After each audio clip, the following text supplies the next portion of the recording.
Hi folks, welcome to Meaningful Money. I'm in a field in West Cornwall. It's a beautiful April day. This whole vista is especially for you, just to give you something more interesting to look at while you're listening to me. Now, this video is about beginning with the end in mind. It's the first of 3 pillars of financial planning. And all that essentially means is that you must have something to aim for with your finances. Rather than just amassing money for its own sake, watching the value of your bank balance go up, a completely pointless exercise those things are. Instead, you must have something to aim for. But what I've found is that most people, vast majority of people, limit their long-term view, their dreams and ambitions because of money. And usually without that ever being correct in a sense, without them ever actually thinking specifically about it. They just assume they'll never have the money to do something, and so they let the dream stay in the back of their mind and assume they'll never attain it. Now that's a shame to me. I can understand why that happens, but it's a shame. Now what I'm going to go through is 3 questions today, and the idea behind these 3 questions is to get you thinking bigger than just money. Now I'd love to take credit for these 3 questions, but I can't. The credit belongs to Mr. George Kinder, the father of financial life planning. You can get his book, The 7 Stages of Money Maturity, at the bookstore page on the website. It's quite a heavy read, but well worth the persevering with it. It's fantastic. So the first of the 3 questions is designed to remove money from your thinking when it comes to your long-term goals. And the question simply is this: assume you had all the money you need. What would you do with your life? In fact, let's go more specific than that. Can you explain to me, see, okay, I think that's a farmer going past, I'm probably trespassing. Assume you had all the money you need.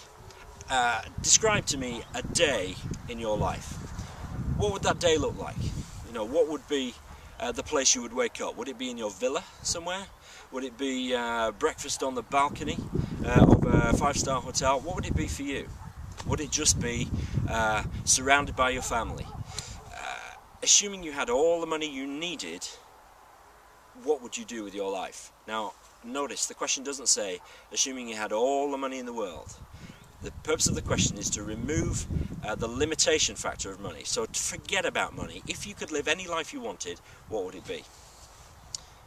Second question is this. You go see your doctor, and he tells you you've got between 5 and 10 years to live. As you are dying, you will feel no pain, there'll be no deterioration at all, but one day you just won't wake up, somewhere 5 or 10 years hence. What would you do with the time you had left? So how would you spend those last 5 or 10 years? What would you put right that isn't right now? How would you make the best use of that time? Again, it puts money in a kind of smaller context than the fact that you've got a limited period left. So if you had 5 to 10 years left but would experience no pain or deterioration, how would you spend those final years? Question 3 is this. You go see the doctor, but it's worse news this time.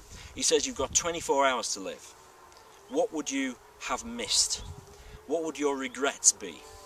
What would you wish you had done, said, places you'd been to?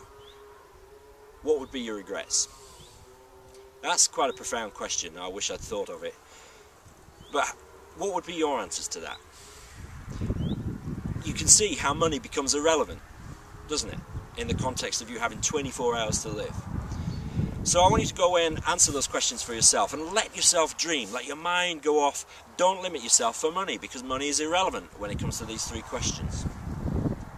Okay, remember, people artificially limit what they want to achieve because they think they'll never have the money to do it. Well, let's flip that on its head today and say, you know what, forget money. What would I want to do if I had all the money I needed? If I had 5, 10 years left, how would I live those years? And if I had 24 hours left to live, what would I miss? What would I have regretted? What would I wish I had done? Okay, so there's 3 very powerful questions. Write them down and let your mind go off and dream and wander a little bit. Now, in the next video, I'm going to stick with this first foundation pillar, if you like, of beginning with the end in mind. The idea is that hopefully in answering these questions, you'll begin to find out what's important to you. and it really isn't money. If it isn't, you need to switch off these videos now and go have a great rest of your life. The whole purpose of this website is to show you how to make meaningful money, to help your money help you live your life. So anyway, I'll quit rabbiting now. See you in the next video. Thanks for watching.